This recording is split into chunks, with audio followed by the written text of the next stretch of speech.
किताब झटका प्रकाश। लेखक ਗਿਆਨੀ ਨਿਰੰਜਨ ਸਿੰਘ ਸਰਲ। ਭਾਗ 9ਵਾਂ। ਆਵਾਜ਼ ਭਾਈ ਗੁਰਜੰਟ ਸਿੰਘ ਰੂਪੋਵਾਲੀ। ਮਾਸ ਤੇ ਭਾਈ ਗੁਰਦਾਸ। ਵਾਹਿਗੁਰੂ ਜੀ ਕਾ ਖਾਲਸਾ ਵਾਹਿਗੁਰੂ ਜੀ ਕੀ ਫਤਿਹ। ਭਾਈ ਗੁਰਦਾਸ ਜੀ ਦੀ ਬਾਣੀ ਨੂੰ ਸਾਰੇ ਸਿੱਖ ਪ੍ਰਮਾਣਿਕ ਮੰਨਦੇ ਹਨ। ਜੋ ਭਾਈ ਗੁਰਦਾਸ ਵਖਾਣੀ ਦਾ ਸਭ ਨੂੰ ਪਤਾ ਹੈ। ਇਸੇ ਵਾਸਤੇ ਸਿੱਖਾਂ ਪਾਸੋਂ ਆਪਣਾ ਇਹ ਗਲਤ ਸਿਧਾਂਤ ਮਨਵਾਉਣ ਵਾਸਤੇ ਭਾਈ ਰਣਧੀਰ ਸਿੰਘ ਨੇ ਉਹਨਾਂ ਦੀ ਬਾਣੀ ਦੀਆਂ ਕੁਝ ਪੌੜੀਆਂ ਗਲਤ ਪੈਰਾਏ ਵਿੱਚ ਪੇਸ਼ ਕੀਤੀਆਂ ਹਨ। ਜਥਾ ਸ਼ਹੀ ਪਜੂਤੀ ਬੱਕਰੀ ਮਰਦੀ ਹੋਈ ਖੇੜ ਹੱਸੀ, ਸ਼ਹੀ ਪੁੱਛੈ ਬਿਸਮਾਦ ਹੋਏ ਇਤ ਅਵਸਰ ਕਿਤ ਰਹਿ ਸਰਹਾਸੀ, ਬਿਨੋ ਕਰਿੰਦੀ ਬੱਕਰੀ ਪੁੱਤਰ ਅਸਾਡੇ ਕਰਨ ਖੱਸੀ, ਆਕਤ ਧੂਰਾ ਖਾਦਿਆਂ ਕੋ ਖਲ ਉਖਲ ਵਿਣਸੀ, ਮਾਸ ਖਾਣ ਗਲ ਵੱਢ ਕੇ ਹਾਲ ਤੇ ਨਾੜਾ ਕੌਣ ਹੋਵਸੀ, ਗਰਭ ਗਰੀਬੀ ਦੇਖੇ ਖਾਜ ਅਖਾਜ ਅਕਾਜ ਕਰਸੀ, ਜਗ ਆਇਆ ਸਭ ਕੋਈ ਮਰਸੀ। ਵਾਰ ਨੰਬਰ 24 ਪੌੜੀ ਨੰਬਰ 17। ਭਾਈ ਗੁਰਦਾਸ ਜੀ ਦੀ ਰਚਨਾ ਦੇ ਅਰਥ ਕਰਨ ਲੱਗਿਆਂ ਉਸ ਦੇ ਮੁੱਖ ਭਾਵ ਅਰਥਾਤ ਨਤੀਜੇ ਵੱਲ ਖਿਆਲ ਰੱਖਣਾ ਪੈਂਦਾ ਹੈ ਕਿ ਆਪ ਇਸ ਪੌੜੀ ਵਿੱਚ ਕਿਹੜੀ ਗੱਲ ਨੂੰ ਸਿੱਧ ਕਰਨ ਲਈ ਇਹ ਦ੍ਰਿਸ਼ਟਾਂਤ ਦੇ ਰਹੇ ਹਨ। ਜੇ ਅੱਧ ਵਿੱਚੋਂ ਕੋਈ ਤੁਕ ਪਕੜ ਲਈ ਜਾਵੇ ਤਾਂ ਉਸ ਦਾ ਭਾਵ ਗਲਤ ਵੀ ਸਮਝਿਆ ਜਾ ਸਕਦਾ ਹੈ। ਇਸ ਪੌੜੀ ਵਿੱਚ ਸ਼ੇਰ ਤੇ ਬੱਕਰੀ ਦੇ ਪ੍ਰਸ਼ਨ ਉੱਤਰ ਦਾ ਜ਼ਿਕਰ ਹੈ। ਜੇ ਵਿਚਾਰਿਆ ਜਾਵੇ ਤਾਂ ਜਾਨਵਰ ਆਪਸ ਵਿੱਚ ਕੋਈ ਪ੍ਰਸ਼ਨ ਉੱਤਰ ਨਹੀਂ ਕਰ ਸਕਦੇ। ਸਿਆਣੇ ਆਦਮੀ ਕਿਸੇ ਗੱਲ ਨੂੰ ਸਿੱਧ ਕਰਨ ਲਈ ਇਸ ਤਰ੍ਹਾਂ ਦੀਆਂ ਕਹਾਣੀਆਂ ਆਪ ਬਣਾ ਲੈਂਦੇ ਹਨ। ਜਿਸ ਤਰ੍ਹਾਂ ਨਿਲਾਰੀ ਦੇ ਮੱਟ ਵਿੱਚ ਪੈ ਗਿੱਦੜ ਰੱਤਾ ਵਾਲੀ ਕਹਾਣੀ ਭਾਈ ਗੁਰਦਾਸ ਜੀ ਨੇ ਲਿਖੀ ਹੈ, ਤੇ ਇਸ ਤਰ੍ਹਾਂ ਦੀਆਂ ਅਨੇਕਾਂ ਕਹਾਣੀਆਂ ਪੰਚਤੰਤਰ ਵਿੱਚ ਲਿਖੀਆਂ ਪਈਆਂ ਹਨ। ਉਪਰੋਕਤ ਕਹਾਣੀਆਂ ਸੱਚੀਆਂ ਹਨ ਜਾਂ ਝੂਠੀਆਂ, ਇਸ ਦੀ ਜ਼ਿੰਮੇਵਾਰੀ ਭਾਈ ਗੁਰਦਾਸ ਜੀ ਦੇ ਸਿਰ ਨਹੀਂ ਆਉਂਦੀ। ਭਾਈ ਜੀ ਨੇ ਇਹ ਲੋਕੋਕਤੀ ਜੋ ਅੱਗੇ ਪ੍ਰਚਲਿਤ ਸੀ ਵਿਰਤੀ ਹਾਣ ਵਖਾਣਿਆਂ ਦੇ ਤੌਰ ਤੇ ਕਹੀ ਹੈ। ਸਾਡੇ ਵਿਚਾਰ ਗੋਚਰੀ ਇਹ ਗੱਲ ਹੈ ਕਿ ਭਾਈ ਗੁਰਦਾਸ ਜੀ ਨੇ ਇਸ ਤੋਂ ਕੀ ਸਿੱਧ ਕਰਨਾ ਸੀ। ਉਹ ਇਹ ਹੈ ਕਿ ਜੋ ਵੀ ਇਨਸਾਨ ਦੁਨੀਆ ਵਿੱਚ ਆਇਆ ਹੈ ਮਰ ਸਭ ਨੇ ਜਾਣਾ ਹੈ, ਪਰ ਉਸ ਦਾ ਕੀਤਾ ਹੋਇਆ ਕਾਜ ਚੰਗਾ ਕੰਮ ਤੇ ਅਕਾਜ ਮਾੜਾ ਕੰਮ ਉਸ ਨੂੰ ਖਾਜ ਹਲਾਲ ਤੇ ਅਖਾਜ ਹਰਾਮ ਬਣਾ ਦੇਵੇਗਾ। ਗਰਭ ਗਰੀਬੀ ਦੇਹ ਖੇ ਦਾ ਭਾਵ ਵੀ ਇਹੋ ਹੈ। ਹੰਕਾਰੀ ਤੇ ਗਰੀਬ ਦੋਹਾਂ ਦੀਆਂ ਦੇਹਾਂ ਖੇ ਹੋ ਜਾਣਗੀਆਂ, ਪਰ ਹੰਕਾਰੀ ਦਾ ਹੰਕਾਰ ਉਸ ਨੂੰ ਅਸਫਲ ਤੇ ਗਰੀਬ ਦੀ ਨਿਮਰਤਾ ਗਰੀਬ ਨੂੰ ਸਫਲ ਬਣਾ ਦੇਵੇਗੀ। ਅਰਥਾਤ ਜੋ ਮਨੁੱਖ ਜ਼ੋਰ ਜ਼ੁਲਮ ਨਾਲ ਲੋਕਾਂ ਦਾ ਧਨ ਖੋਹ ਕੇ ਚੰਗਾ ਚੋਖਾ ਖਾ ਰਹੇ ਹਨ, ਉਹਨਾਂ ਦਾ ਖਬਰੇ ਕੀ ਹਾਲ ਹੋਵੇਗਾ ਵਾਲਾ ਸਿਧਾਂਤ ਇੱਥੇ ਕੰਮ ਕਰ ਰਿਹਾ ਹੈ। ਇੱਥੇ ਜਿਸ ਤਰ੍ਹਾਂ ਖਾਜ ਨਾਲ ਅਖਾਜ ਦਾ ਮੇਲ ਹੈ, ਉਸੇ ਤਰ੍ਹਾਂ ਕਾਜ ਨਾਲ ਅਕਾਜ ਦਾ ਮੇਲ ਜ਼ਰੂਰੀ ਹੈ। ਪਰ ਇੱਥੇ ਤੁਕ ਵਿੱਚ ਅਕਾਜ ਦੇ ਨਾਲ ਕਾਜ ਸ਼ਬਦ ਦਾ ਉੱਪਰੋਂ ਲਾਉਣਾ ਅਤੀ ਜ਼ਰੂਰੀ ਹੈ। ਜੇ ਤੁਸੀਂ ਇੱਥੇ ਇਹ ਭਾਵ ਲਵੋਗੇ ਕਿ ਮਾਸ ਖਾਣ ਵਾਲਿਆਂ ਦਾ ਕੀ ਹਾਲ ਹੋਵੇਗਾ, ਤਾਂ ਸਬਜ਼ੀਆਂ ਖਾਣ ਵਾਲਿਆਂ ਦੀ ਬਾਬਤ ਤਾਂ ਇਹ ਪਹਿਲੇ ਹੀ ਸਿੱਧ ਹੋ ਗਿਆ ਹੈ ਕਿ ਉਹਨਾਂ ਦੇ ਪੁੱਤਰ ਵੀ ਖੱਸੀ ਕੀਤੇ ਜਾਂਦੇ ਹਨ ਤੇ ਉਹਨਾਂ ਦੀਆਂ ਵੀ ਇਸੇ ਤਰ੍ਹਾਂ ਖੱਲਾਂ ਲਾਈਆਂ ਜਾਂਦੀਆਂ ਹਨ। ਜੇ ਆਕਤ ਧੂਰਾ ਖਾਣ ਵਾਲੀਆਂ ਬੱਕਰੀਆਂ ਦਾ ਇਹ ਹਾਲ ਹੋ ਸਕਦਾ ਹੈ ਤਾਂ ਪਤਾ ਨਹੀਂ ਅੰਬ ਅਨਾਰ ਨਾਸ਼ਪਾਤੀਆਂ ਕੇਲੇ ਅੰਗੂਰ ਬਦਾਮ ਤੇ ਗਰੀ ਛੁਹਾਰੇ ਆਦਿ ਖਾਣ ਵਾਲੇ ਤੇ ਬਦਾਮ ਰੋਗਨਾਂ ਦੀਆਂ ਬੋਤਲਾਂ ਪੀ ਜਾਣ ਵਾਲੇ ਗੁਰਮੁਖਾਂ ਦਾ ਕੀ ਹਾਲ ਹੋਵੇਗਾ। ਇਸ ਗੱਲ ਨੂੰ ਹੋਰ ਚੰਗੀ ਤਰ੍ਹਾਂ ਸਮਝਣ ਲਈ ਭਾਈ ਗੁਰਦਾਸ ਜੀ ਦੀ ਹੇਠ ਲਿਖੀ ਪੌੜੀ ਇਸ ਦੇ ਬਰਾਬਰ ਰੱਖ ਕੇ ਵਿਚਾਰੋ। ਹਸਤ ਅਖਾਜ ਗੁਮਾਨ ਕਰ ਸਿਹੀ ਸਤਾਣਾ ਕੋਏ ਨਾ ਖਾਈ, ਹੋਏ ਨਿਮਾਣੀ ਬੱਕਰੀ ਦੀਨ ਦੁਨੀ ਵਡਿਆਈ ਪਾਈ, ਮਰਨੇ ਪਰਣੇ ਮੰਨੀਏ ਜੰਗ ਭੋਗ ਪਰਵਾਨ ਕਰਾਈ, ਮਾਸ ਪਵੇਤ ਗ੍ਰਿਸਤ ਨੂੰ ਆਂਦੋਂ ਤਾਰ ਵਿਚਾਰ ਵਜਾਈ, ਚਮੜੇ ਦੀਆਂ ਕਰ ਜੁੱਤੀਆਂ ਸਾਧੂ ਚਰਨ ਸ਼ਰਨ ਲਿਵ ਲਾਈ, ਤੂਰ ਪਖਾਵਜ ਮੜੀ ਦੇ ਕੀਰਤਨ ਸਾਧ ਸੰਗਤ ਸੁਖਦਾਈ, ਸਾਧ ਸੰਗਤ ਸਤਿਗੁਰ ਸ਼ਰਣਾਈ। ਵਾਰ ਨੰਬਰ 23 ਪੌੜੀ 13। ਇੱਥੇ ਵੀ ਇਹੋ ਗੱਲ ਦੱਸੀ ਗਈ ਹੈ ਕਿ ਹਾਥੀ ਨੂੰ ਆਪਣੇ ਵੱਡੇ ਕੱਦ ਦਾ ਹੰਕਾਰ ਹੈ, ਇਸ ਕਰਕੇ ਉਹ ਅਖਾਜ ਹਰਾਮ ਹੋ ਗਿਆ ਹੈ। ਸ਼ੇਰ ਨੂੰ ਆਪਣੇ ਬਲ ਦਾ ਅਭਿਮਾਨ ਹੈ, ਜਿਸ ਕਰਕੇ ਉਸ ਦਾ ਮਾਸ ਵੀ ਕੋਈ ਨਹੀਂ ਖਾਂਦਾ। ਇਸ ਲਈ ਮਨੁੱਖ ਨੂੰ ਅਹੰਕਾਰ ਦਾ ਤਿਆਗ ਕਰਕੇ ਸਾਧ ਸੰਗਤ ਅਤੇ ਸਤਿਗੁਰ ਦੀ ਸ਼ਰਨ ਆਉਣਾ ਚਾਹੀਦਾ ਹੈ। ਇਨ੍ਹਾਂ ਪੌੜੀਆਂ ਵਿੱਚ ਮਾਸ ਖਾਣਾ ਚਾਹੀਦਾ ਹੈ ਕਿ ਨਹੀਂ ਦੇ ਸਿਧਾਂਤ ਉੱਤੇ ਬਹਿਸ ਨਹੀਂ ਕੀਤੀ ਗਈ। ਹੰਕਾਰ ਦੀ ਨਿਖੇਧੀ ਤੇ ਨਿਮਰਤਾ ਦੀ ਸ਼ਲਾਘਾ ਉੱਤੇ ਦ੍ਰਿਸ਼ਟਾਂਤ ਦਿੱਤੇ ਗਏ ਹਨ। ਅਜਿਹੇ ਦ੍ਰਿਸ਼ਟਾਂਤਾਂ ਦਾ ਇੱਕੋ ਅੰਗ ਲੈ ਕੇ ਕਿਸੇ ਗੱਲ ਨੂੰ ਸਿੱਧ ਕੀਤਾ ਜਾਂਦਾ ਹੈ। ਭਾਈ ਰਣਧੀਰ ਸਿੰਘ ਜੀ ਵਾਂਗ ਖਿੱਚਾ ਖਿੱਚੀ ਕੀਤੀ ਜਾਵੇ ਤਾਂ ਮਾਸ ਖਾਣ ਗਲ ਵੱਢ ਕੇ ਦਾ ਇਹ ਸੌਖਾ ਜਵਾਬ ਹੈ ਤੇ ਨਹਿਲੇ ਉੱਤੇ ਦਹਿਲੇ ਵਾਲੀ ਗੱਲ ਬਣ ਜਾਂਦੀ ਹੈ। ਇਸ ਪੌੜੀ ਵਿੱਚ ਮਾਸ ਪਵਿੱਤ ਗ੍ਰਸਥ ਨੂੰ ਸਪਸ਼ਟ ਲਿਖਿਆ ਹੈ। ਸੋ ਅਸੂਲਨ ਸਾਰੇ ਸਿੱਖ ਗ੍ਰਸਤੀ ਹਨ। ਜੇ ਕੋਈ ਅਣਹੋਂਦ ਦਾ ਜਤੀ ਹੈ ਤਾਂ ਉਹ ਵੱਖਰੀ ਗੱਲ ਹੈ, ਪਰ ਜਿਹੜੇ ਜਾਣ ਬੁੱਝ ਕੇ ਗ੍ਰਸਤ ਨੂੰ ਛੱਡੀ ਫਿਰਦੇ ਹਨ, ਗਲ ਵੱਢ ਕੇ ਮਾਸ ਖਾਣ ਦੇ ਕਾਰਨ ਸਿਰਫ ਉਹਨਾਂ ਦੀ ਹੀ ਬੁਰੀ ਗਤ ਬਣਨੀ ਚਾਹੀਦੀ ਹੈ। ਹੋਰ ਭਾਈ ਰਣਧੀਰ ਸਿੰਘ ਜੀ ਨੇ ਜੇ ਕਸਾਈ ਉਧਰਿਆ ਜੀਆਂ ਘਾਏ ਨਾ ਖਾਈਏ ਭੰਗਾ, ਬਦਕ ਉਧਰੇ ਆਖੀਆਂ ਫਾਹੀ ਪਾਏ ਨਾ ਫੜੀਏ ਟੰਗਾ ਵਾਲੀਆਂ ਤੁਕਾਂ ਨੂੰ ਮਾਸ ਖਾਣ ਦੇ ਵਿਰੁੱਧ ਗਵਾਹੀ ਦੇ ਤੌਰ ਤੇ ਪੇਸ਼ ਕੀਤਾ ਹੈ। ਇਹ ਦ੍ਰਿਸ਼ਟਾਂਤ ਵੀ ਭਾਈ ਗੁਰਦਾਸ ਜੀ ਨੇ ਮਾਸ ਦੀ ਨਿਖੇਧੀ ਲਈ ਨਹੀਂ ਵਰਤਿਆ, ਕਿਉਂਕਿ ਇੱਥੇ ਮਜ਼ਮੂਨ ਮਾਸ ਦਾ ਨਹੀਂ। ਇਸ 31ਵੀਂ ਵਾਰ ਦੀ 9ਵੀਂ ਪੌੜੀ ਵਿੱਚ ਇਹ ਗੱਲ ਸਮਝਾਈ ਗਈ ਹੈ ਕਿ ਜਿਸ ਕੰਮ ਨੂੰ ਤੁਸੀਂ ਮਾੜਾ ਸਮਝਦੇ ਹੋ ਉਹ ਕਦੇ ਨਾ ਕਰੋ। ਜੇਕਰ ਕਿਸੇ ਆਦਮੀ ਦਾ ਮਾੜਾ ਕੰਮ ਕਰਨ ਕਰਕੇ ਬਚਾਓ ਹੋ ਗਿਆ ਤਾਂ ਉਸ ਦੀ ਰੀਸ ਤੇ ਐਸੀ ਗਲਤੀ ਨਹੀਂ ਕਰਨੀ ਚਾਹੀਦੀ, ਕਿਉਂਕਿ ਇਤ ਪ੍ਰਵਾਸੇ ਰਹਿਣ ਕੁਟੰਗਾ ਕੰਮ ਹੈ। ਹਾਂ, ਜੇ ਤੁਹਾਡੇ ਧਰਮ ਵਿੱਚ ਮਾਸ ਖਾਣਾ ਕੋਈ ਪਾਪ ਨਹੀਂ ਤਾਂ ਫਿਰ ਇਸ ਤੋਂ ਘਬਰਾਉਣ ਦੀ ਲੋੜ ਨਹੀਂ। ਜਿਸ ਬਦਕ ਨੇ ਕ੍ਰਿਸ਼ਨ ਜੀ ਨੂੰ ਬਾਣ ਮਾਰਿਆ ਸੀ, ਉਸ ਨੂੰ ਉਹਨਾਂ ਬਖਸ਼ ਦਿੱਤਾ ਸੀ। ਉਸ ਬਦਕ ਨੂੰ ਸ਼ਿਕਾਰ ਖੇਡਣ ਦੀ ਵਜ੍ਹਾ ਕਰਕੇ ਦੋਸ਼ੀ ਨਹੀਂ ਸੀ ਮੰਨਿਆ ਗਿਆ। ਉਸ ਦਾ ਦੋਸ਼ ਕ੍ਰਿਸ਼ਨ ਜੀ ਨੂੰ ਬਾਣ ਮਾਰਨਾ ਸੀ, ਪਰ ਇਸ ਵਿੱਚ ਉਸ ਦੀ ਨੀਤ ਦਾ ਕੋਈ ਕਸੂਰ ਨਹੀਂ ਸੀ, ਕੇਵਲ ਗਲਤੀ ਸੀ। ਭਗਵਾਨ ਕ੍ਰਿਸ਼ਨ ਆਪ ਵੀ ਸ਼ਿਕਾਰ ਖੇਡਦੇ ਸਨ ਤੇ ਮਾਸ ਖਾਂਦੇ ਸਨ। ਉਹ ਵੀ ਕਿਸੇ ਦੀ ਰੀਸ ਤੇ ਨਹੀਂ, ਸਗੋਂ ਆਪ ਉਹ ਇਸ ਗੱਲ ਦੇ ਮੰਨਣ ਵਾਲੇ ਸਨ ਕਿ ਮਾਸ ਮਨੁੱਖਾਂ ਦੀ ਖੁਰਾਕ ਹੈ ਔਰ ਇਸ ਦਾ ਖਾਣਾ ਕੋਈ ਪਾਪ ਨਹੀਂ। ਆਪ ਇਸ ਤੁਕ ਵਿੱਚ ਆਏ ਭੰਗਾ ਸ਼ਬਦ ਨੂੰ ਖਾਈਏ ਦੇ ਨਾਲ ਲਗਵਾਂ ਲਿਖਿਆ ਹੋਣ ਕਰਕੇ ਇਸ ਦਾ ਅਰਥ ਮਾਸ ਕਰਦੇ ਹਨ, ਪਰ ਭੰਗਾ ਸ਼ਬਦ ਦਾ ਅਰਥ ਮਾਸ ਕਦੇ ਨਹੀਂ ਹੋ ਸਕਦਾ। ਆਪ ਖਾਈਏ ਸ਼ਬਦ ਦੀ ਕੋਸ਼ ਕੁੰਜੀ ਘਰੋਂ ਕੱਢ ਕੇ ਇਸ ਜੰਦਰੇ ਨੂੰ ਖੋਲਣ ਦੀ ਕੋਸ਼ਿਸ਼ ਕਰ ਰਹੇ ਹਨ, ਪਰ ਮੈਂ ਗੁਰਬਾਣੀ ਦੀ ਕੁੰਜੀ ਨਾਲ ਇਸ ਨੂੰ ਖੋਲ ਦਿੰਦਾ ਹਾਂ।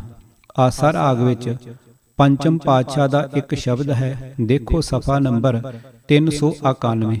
ਉੱਥੇ ਇਹ ਤੋਕ ਆਈ ਹੈ, ਨਾਨਕ ਗੁਰ ਖੋਲੇ ਭਰਮ ਭੰਗਾ। ਇਸ ਦਾ ਅਰਥ ਹੈ ਗੁਰੂ ਜੀ ਨੇ ਭਰਮ ਅਤੇ ਭੁਲੇਖੇ ਗਲਤੀਆਂ ਨਾਸ ਕਰ ਦਿੱਤੇ ਹਨ। ਜਦ ਕੋਈ ਬੰਦਾ ਗਲਤੀ ਕਰਦਾ ਹੈ ਤਾਂ ਆਖਦਾ ਹੈ ਕਿ ਮੈਂ ਗਲਤੀ ਖਾ ਗਿਆ ਹਾਂ। ਇਸ ਲਈ ਜੇ ਗੁਰਬਾਣੀ ਅਨੁਸਾਰ ਖਾਈਏ ਭੰਗਾ ਦਾ ਅਰਥ ਕਰਨਾ ਹੋਵੇ ਤੇ ਇਸ ਕਿਰਿਆ ਵਾਲੀ ਟੁੱਚਰ ਦਾ ਲੱਕ ਤੋੜਨਾ ਹੋਵੇ ਤਾਂ ਅਸੀਂ ਇਸ ਦੇ ਇਹ ਅਰਥ ਕਰਾਂਗੇ, ਜੀਆਂ ਨੂੰ ਮਾਰ ਕੇ ਭੁਲੇਖਾ ਗਲਤੀ ਨਾ ਖਾਈਏ। ਵੈਸੇ ਭੰਗਾ ਸ਼ਬਦ ਸੰਸਕ੍ਰਿਤ ਦਾ ਹੈ ਤੇ ਇਸ ਦਾ ਅਰਥ ਹੈ ਭੰਗ ਬੂਟੀ। ਹਿੰਦੀ ਜਾਂ ਸੰਸਕ੍ਰਿਤ ਦੇ ਹਰ ਇੱਕ ਕੋਸ਼ ਵਿੱਚ ਇਸ ਦਾ ਇਹੋ ਅਰਥ ਕੀਤਾ ਗਿਆ ਹੈ, ਪਰ ਭੰਗਾ ਸ਼ਬਦ ਮਾਸ ਦੇ ਅਰਥਾਂ ਵਿੱਚ ਕਿਤੇ ਵੀ ਨਹੀਂ ਵਰਤਿਆ ਗਿਆ। ਇਸ ਦਾ ਕੁਝ ਹੋਰ ਵਰਣਨ ਭਾਂਗ ਮਾਛਲੀ ਵਾਲੇ ਸ਼ਲੋਕ ਨਾਲ ਵੇਖ ਲੈਣਾ। ਸਾਡੇ ਵੈਸ਼ਨੋ ਭਰਾ ਜਦੋਂ ਵੀ ਕੋਈ ਤੁਕ ਆਪਣੇ ਹੱਕ ਵਿੱਚ ਪੇਸ਼ ਕਰਦੇ ਹਨ ਤਾਂ ਉਸ ਦਾ ਅੱਗਾ ਪਿੱਛਾ ਨਹੀਂ ਦੇਖਦੇ। ਇਹ ਸੋਚਦੇ ਹਨ ਕਿ ਇਹ ਦ੍ਰਿਸ਼ਟਾਂਤ ਕਿਸ ਗੱਲ ਨੂੰ ਸਿੱਧ ਕਰਨ ਲਈ ਵਰਤੇ ਗਏ ਹਨ। ਜਿਸ ਤਰ੍ਹਾਂ ਦੀ ਖਿੱਚਾ ਖਿੱਚੀ ਤੋਂ ਭਾਈ ਰਣਧੀਰ ਸਿੰਘ ਨੇ ਕੰਮ ਲਿਆ ਹੈ, ਜੇ ਭਾਈ ਗੁਰਦਾਸ ਜੀ ਦੀ ਸਾਰੀ ਬਾਣੀ ਨੂੰ ਇਸੇ ਤਰ੍ਹਾਂ ਵਰਤਿਆ ਜਾਵੇ ਤਾਂ ਫਿਰ ਸਿੱਖੀ ਦਾ ਰੱਬ ਹੀ ਰਾਖਾ। ਲਵੋ ਨਮੂਨੇ ਮਾਤਰ ਕੁਝ ਕੁ ਪੌੜੀਆਂ ਪਾਠਕਾਂ ਦੀ ਦ੍ਰਿਸ਼ਟੀ ਗੋਚਰ ਕਰਦਾ ਹਾਂ। ਜਥਾ ਸਿਰ ਉੱਚਾ ਅਭਿਮਾਨ ਵਿੱਚ ਕਾਲਖ ਭਰਿਆ ਕਾਲੇ ਵਾਲਾ, ਪਰਵੱਟੇ ਕਾਲਖ ਭਰੇ ਪਿੱਪਣੀਆਂ ਕਾਲਖ ਸੂਰਾਲਾ, ਲੋਇਨ ਕਾਲੇ ਜਾਣੀਆਂ ਦਾੜੀ ਮੁੱਛਾਂ ਕਰ ਮੂੰਹ ਕਾਲਾ, ਨੱਕ ਅੰਦਰ ਨਕਵਾਲ ਬੋ ਲੂਣੂ ਕਾਲਖ ਬੇਤਾਲਾ, ਉੱਚੇ ਅੰਗ ਨ ਪੂਜੀਆਂ ਚਰਨ ਧੂੜ ਗੁਰਮੁਖ ਧਰਮਸ਼ਾਲਾ, ਪੈਰਾਂ ਨੱਖ ਮੁਖ ਉਜਲੇ ਭਾਰ ਉਚਾਇਨ ਦੇਹ ਦੁਰਾਲਾ, ਸਿਰ ਧੋਵਣ ਅਪਵਿੱਤਰ ਹੈ ਗੁਰਮੁਖ ਚਰਨੋਦਕ ਜਗ ਭਾਲਾ, ਗੁਰਮੁਖ ਸੁਖ ਪਲ ਸਹਿਜ ਸੁਖਾਲਾ। ਵਾਰ ਨੰਬਰ 5 ਪੌੜੀ ਨੰਬਰ 12। ਇੱਥੇ ਸਿਰ ਦਾ ਹੰਕਾਰ ਤੇ ਪੈਰਾਂ ਦੀ ਨਿਮਰਤਾ ਦਾ ਵਰਣਨ ਕੀਤਾ ਗਿਆ ਹੈ। ਜੇ ਇਸ ਦੇ ਇੱਕ ਅੰਗੇ ਦ੍ਰਿਸ਼ਟਾਂਤ ਨੂੰ ਛੱਡ ਕੇ ਦੂਜੇ ਪਾਸੇ ਜਾਓਗੇ ਤਾਂ ਕਾਲੇ ਵਾਲਾਂ ਨਾਲ ਭਰੇ ਸਿਰ ਤੇ ਦਾੜੀ, ਮੁੱਛਾਂ ਨਾਲ ਕਾਲੇ ਹੋਏ ਮੂੰਹ ਨੂੰ ਉਜਲ ਕਰਨ ਲਈ ਕਿਹੜਾ ਤਰੀਕਾ ਅਖਤਿਆਰ ਕਰੋਗੇ। ਵਧੇ ਚੀਲ ਉਜਾੜ ਵਿੱਚ, ਉੱਚੇ ਉੱਪਰ ਉੱਚੀ ਹੋਈ, ਛਾਉ ਨਾ ਬਹਿਨ ਪੰਧਾਣੂਆ, ਪਵੇ ਪਛਾਵਾਂ ਟਿੱਬੀ ਢੋਈ, ਗੰਢੀ ਜਲਨ ਮੁਸਾਹਰੇ, ਪਤ ਅਪਤ ਨ ਛੋਂਦਾ ਕੋਈ, ਫਿੰਡ ਜਿਵੇਂ ਫਲ ਫਾਟੀਅਨ, ਘੁੰਗਰੇ ਆਲੇ ਰੁਲਨ ਪਲੋਈ, ਕਾਠ ਕੁਠਾਕ ਨ ਸਹਿ ਸਕੈ, ਪਵਨ ਨ ਪਾਣੀ ਧੁੱਪ ਨ ਲੋਈ, ਲੱਗੀ ਮੂਲ ਨ ਵਿਝਵੈ, ਜਲਦੀ ਹਉਮੈ ਅੱਗ ਖੜੋਈ, ਵਡਿਆਈ ਕਰ ਦਈ ਵਿਗੋਈ। ਵਾਰ ਨੰਬਰ 33, ਪੌੜੀ ਨੰਬਰ 19।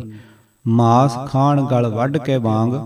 ਜੇ ਇਸ ਤੋਂ ਇਹੋ ਜਿਹੀ ਸਿੱਖਿਆ ਲਈ ਜਾਵੇ ਤਾਂ ਚੀਲ ਦਾ ਤੇਲ ਤੇ ਬਰੋਜਾ ਵੀ ਨਹੀਂ ਵਰਤਣਾ ਚਾਹੀਦਾ, ਨਾ ਹੀ ਇਸ ਦੀਆਂ ਸ਼ਤੀਰੀਆਂ, ਕੜੀਆਂ, ਬਾਲੇ ਤੇ ਤਖਤੇ ਹੀ ਬਣਾਉਣੇ ਚਾਹੀਦੇ ਹਨ, ਕਿਉਂਕਿ ਇਹ ਵਡਿਆਈ ਕਰ ਦਈ ਵਿਗੋਈ ਰੱਬ ਦੀ ਮਾਰੀ ਹੋਈ ਹੈ। ਹੁਣ ਲਵੋ ਭਾਈ ਗੁਰਦਾਸ ਜੀ ਦੀ 10ਵੀਂ ਵਾਰ ਦੀ 13ਵੀਂ ਪੌੜੀ। ਬਾਹਮਣ ਪੂਜੇ ਦੇਵਤੇ, ਧੰਨਾ ਗਊ ਚਰਾਵਣ ਆਵੇ। ਭਾਈ ਸਾਹਿਬ ਵਾਲੀ ਮੋਟੀ ਨਿਗਾਹ ਨਾਲ ਵੇਖਿਆ ਜਾਵੇ ਤਾਂ ਇਸ ਵਿੱਚੋਂ ਪੱਥਰ ਪੂਜਾ ਸਿੱਧ ਹੁੰਦੀ ਹੈ, ਪਰ ਭਾਈ ਜੀ ਦਾ ਇਸ ਪੌੜੀ ਦੇ ਲਿਖਣ ਦਾ ਇਹ ਭਾਵ ਨਹੀਂ ਸੀ। ਉਹ ਇਸ ਤੋਂ ਭੋਲਾ ਭਾਉ ਗੋਬਿੰਦ ਮਿਲਾਵੇ ਵਾਲਾ ਗੁਰਮਤਿ ਦਾ ਅਸੂਲ ਸਿੱਧ ਕਰਨਾ ਚਾਹੁੰਦੇ ਸਨ। ਜੋ ਲੋਕ ਇਸ ਤਰ੍ਹਾਂ ਮੰਨਦੇ ਸਨ ਕਿ ਧੰਨੇ ਨੇ ਪੱਥਰ ਨੂੰ ਦੁੱਧ ਪਿਆਇਆ ਸੀ, ਉਹਨਾਂ ਦੀ ਇਸ ਮਨੌਤ ਵਿੱਚੋਂ ਉਹਨਾਂ ਇਹ ਆਪਣਾ ਸਿਧਾਂਤ ਮਨਵਾਇਆ ਹੈ। ਇਹੋ ਜਿਹੀਆਂ ਹਿੰਦੂ ਮਿਥਿਹਾਸ ਦੀਆਂ ਅਨੇਕਾਂ ਟੁਕਾਂ ਭਾਈ ਗੁਰਦਾਸ ਜੀ ਅਤੇ ਗੁਰੂ ਦੀ ਬਾਣੀ ਵਿੱਚ ਵਰਤੀਆਂ ਗਈਆਂ ਹਨ। ਉਹ ਸੱਚੀਆਂ ਸਨ ਜਾਂ ਝੂਠੀਆਂ, ਇਸ ਦੀ ਜ਼ਿੰਮੇਵਾਰੀ ਉਹਨਾਂ ਤੇ ਨਹੀਂ ਆਉਂਦੀ, ਕਿਉਂਕਿ ਉਹ ਉਸ਼ਟ ਲੱਕੜ ਨਿਆਏ ਹੈ, ਭਾਵ ਊਠ ਉੱਤੇ ਲੱਦੀਆਂ ਲੱਕੜਾਂ ਵਿੱਚੋਂ ਇੱਕ ਡੰਡਾ ਲੈ ਕੇ ਜਿਵੇਂ ਊਠ ਨੂੰ ਸਿੱਧਾ ਕਰ ਲਈਦਾ ਹੈ, ਤਿਵੇਂ ਕਿਸੇ ਦੀ ਗੱਲ ਨੂੰ ਆਪਣੇ ਪੱਖ ਦੀ ਪੁਸ਼ਟੀ ਲਈ ਵਰਤ ਲੈਣਾ। ਜਿਸ ਤਰ੍ਹਾਂ ਭਾਈ ਸਾਹਿਬ ਨੇ ਸ਼ੀਂਹ ਪੁਜਾਤੀ ਬੱਕਰੀ ਤੇ ਜੀਆਂ ਘਾਏ ਨਾ ਖਾਈਏ ਭੰਗਾ ਵਾਲੀਆਂ ਪੰਕਤੀਆਂ ਤੋਂ ਧੋਖਾ ਖਾਧਾ ਹੈ, ਉਸੇ ਤਰ੍ਹਾਂ ਭਾਈ ਗੁਰਦਾਸ ਜੀ ਦੀ 10ਵੀਂ ਵਾਰ ਦੀ 16ਵੀਂ ਪੌੜੀ ਦੀ ਇੱਕ ਤੁਕ ਆਏ ਸੰਤ ਪਰਹੁਣੇ ਕੀਰਤਨ ਹੋਵਾ ਰਹਿਣ ਸਬਾਈ ਤੋਂ ਵੀ ਧੋਖਾ ਖਾਧਾ ਹੈ। ਇਸ ਨੂੰ ਉਹਨਾਂ ਗੁਰਮਤਿ ਦਾ ਅਸੂਲ ਸਮਝ ਕੇ ਰਹਿਣ ਸਬਾਈ ਕੀਰਤਨ ਦਾ ਰਿਵਾਜ ਪਾ ਦਿੱਤਾ ਹੈ। ਗੁਰਮਤਿ ਦਾ ਅਸੂਲ ਸੀ ਪਿੱਛਰ ਰਾਤੀ ਜਾਗਣਾ, ਨਾਮ ਦਾਨ ਇਸ਼ਨਾਨ ਦਿੜਾਵੇ, ਗੁਰਮੁਖ ਭਲ ਕੇ ਉੱਠ ਕਰ ਅੰਮ੍ਰਿਤ ਵੇਲੇ ਸਰਨਾ ਬੰਦਾ, ਕੁਰਬਾਨੀ ਤਿੰਨਾਂ ਗੁਰ ਸਿੱਖਾਂ ਪਿੱਛਰ ਰਾਤੀ ਉੱਠ ਬਹਿੰਦੇ। ਇਸ ਤਰ੍ਹਾਂ ਦੇ ਅਨੇਕਾਂ ਪ੍ਰਮਾਣ ਗੁਰਬਾਣੀ ਅਤੇ ਭਾਈ ਗੁਰਦਾਸ ਜੀ ਦੀ ਬਾਣੀ ਵਿੱਚੋਂ ਮਿਲਦੇ ਹਨ। ਪਰ ਭਾਈ ਰਣਧੀਰ ਸਿੰਘ ਨੇ ਰੈਣ ਸਬਾਈ ਦਾ ਪ੍ਰਚਾਰ ਕਰਕੇ ਸਿੱਖ ਕੌਮ ਦੀ ਸਿਹਤ ਉੱਤੇ ਕੁਹਾੜਾ ਚਲਾਇਆ ਹੈ, ਕਿਉਂਕਿ ਜਿਹੜਾ ਸੱਜਣ ਰਾਤ ਨੂੰ ਜਾਗਦਾ ਰਹੇ ਉਸ ਨੂੰ ਦਿਨੇ ਸੌਣਾ ਪੈਂਦਾ ਹੈ। ਦਿਨ ਦਾ ਸੌਣਾ ਸਿਹਤ ਨੂੰ ਸ਼ਰਤੀਆ ਤੌਰ ਤੇ ਖਰਾਬ ਕਰਦਾ ਹੈ। ਲਓ ਇਸ ਦੇ ਬਾਰੇ ਤੁਹਾਨੂੰ ਮਨੁੱਖਾਂ ਦੀ ਅਰੋਗਤਾ ਦੇ ਗਿਆਤਾ ਆਯੁਰਵੈਦਿਕ ਗ੍ਰੰਥਾਂ ਦਾ ਹਵਾਲਾ ਪੇਸ਼ ਕਰਦੇ ਹਾਂ। ਉੱਥੇ ਰੋਗਾਂ ਨੂੰ ਪੈਦਾ ਕਰਨ ਦੇ 6 ਕਾਰਨ ਦੱਸੇ ਹਨ, ਯਥਾ ਦੋਹਰਾ, ਬਿਖ ਮਾਸਣ, ਜਲਪਾਨ ਬੋ, ਰੋਕੇ ਬਿਸ਼ਟਾ ਮੂਤ, ਦਿਨ ਸੋਵੇ ਰਾਤੀ ਜਗੇ, ਖੱਟ ਪ੍ਰਕਾਰ ਰੁਗਹੂਤ।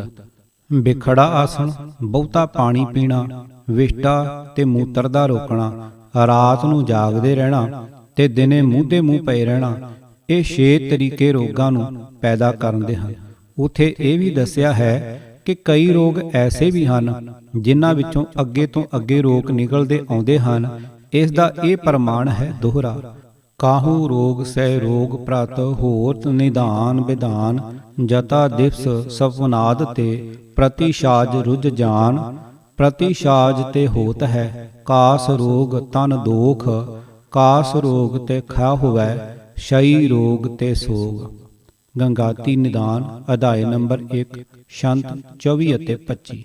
ਇੱਥੇ ਦੱਸਿਆ ਗਿਆ ਹੈ ਕਿ ਦਿਨੇ ਸੌਣ ਤੋਂ ਪ੍ਰਤੀਸ਼ਾਜ ਨਜਲਾ, ਨਜਲੇ ਤੋਂ ਕਾਸ ਖੰਘ, ਕਾਸ ਖੰਘ ਤੋਂ ਖਈ, ਖਈ ਤੋਂ ਸੋਖ ਤਪਦਿਕ ਰੋਗ ਪੈਦਾ ਹੁੰਦਾ। ਭਾਈ ਸਾਹਿਬ ਦੀ ਇਸ ਵਿਚਾਰ ਸੂਨ ਸ਼ਰਧਾ ਨੇ ਸਿੱਖਾਂ ਵਿੱਚ ਤਪਦਿਕ ਦਾ ਬੀਜ ਬੀਜਿਆ ਹੈ। ਸ਼ਾਇਦ ਪਿਆਰਾ ਨਰਿੰਦਰ ਸਿੰਘ ਮਹਿੰਦੀਪੁਰ ਵਾਲਾ ਇਸੇ ਵਜ੍ਹਾ ਕਰਕੇ ਹੀ ਟੀਬੀ ਦੇ ਪੰਜੇ ਵਿੱਚ ਫਸਿਆ ਹੋਵੇ। ਜਗਰਾਤਾ ਕੱਟਣਾ ਹੱਠ ਯੋਗ ਹੈ ਤੇ ਰੈਣ ਸਬਾਈ ਦੇਵੀ ਭਗਤੀ ਦੇ ਜਗਰਾਤੇ ਦੀ ਨਕਲ ਹੈ। ਇਸ ਲਈ ਹਿੰਦੂਆਂ ਦੇ ਕਿਸੇ ਗਲਤ ਰਿਵਾਜ ਦੀ, ਖਾਸ ਕਰਕੇ ਹੱਠ ਯੋਗ ਦੇ ਰਿਵਾਜ ਦੀ ਨਕਲ ਅਯੋਗ ਹੈ। ਗੁਰਮਤਿ ਵਿੱਚ 2 ਵੇਲੇ ਦਾ ਸਤਸੰਗ ਤੇ ਕੀਰਤਨ ਦੀ ਮਰਜ਼ਾਦਾ ਮੁੱਢ ਤੋਂ ਹੀ ਚਲੀ ਆ ਰਹੀ ਹੈ। ਸਾਰੀ ਰਾਤ ਦਾ ਕੀਰਤਨ 10 ਗੁਰੂਆਂ ਦੇ ਵੇਲੇ ਹੋਇਆ ਹੋਵੇ ਕਿਸੇ ਸਿੱਖ ਇਤਿਹਾਸ ਤੋਂ ਸਾਬਤ ਨਹੀਂ ਹੁੰਦਾ। ਝਟਕੇ ਸ਼ਬਦ ਨੂੰ ਹਿੰਦੂਆਂ ਦੀ ਨਕਲ ਦੱਸ ਕੇ ਨੱਕ ਵੱਟਣ ਵਾਲੇ ਭਾਈ ਰਣਧੀਰ ਸਿੰਘ ਜੀ ਨੂੰ ਇਹ ਵਿਚਾਰ ਇੱਥੇ ਉੱਕੀ ਨਹੀਂ ਫੁਰੀ। ਕਿਤਾਬ ਝਟਕਾ ਪ੍ਰਕਾਸ਼, ਲੇਖਕ ਗਿਆਨੀ ਨਿਰੰਜਨ ਸਿੰਘ ਸਰਲ, ਭਾਗ 9ਵਾਂ। ਵਾਹਿਗੁਰੂ ਜੀ ਕਾ ਖਾਲਸਾ, ਵਾਹਿਗੁਰੂ ਜੀ ਕੀ ਫਤਿਹ।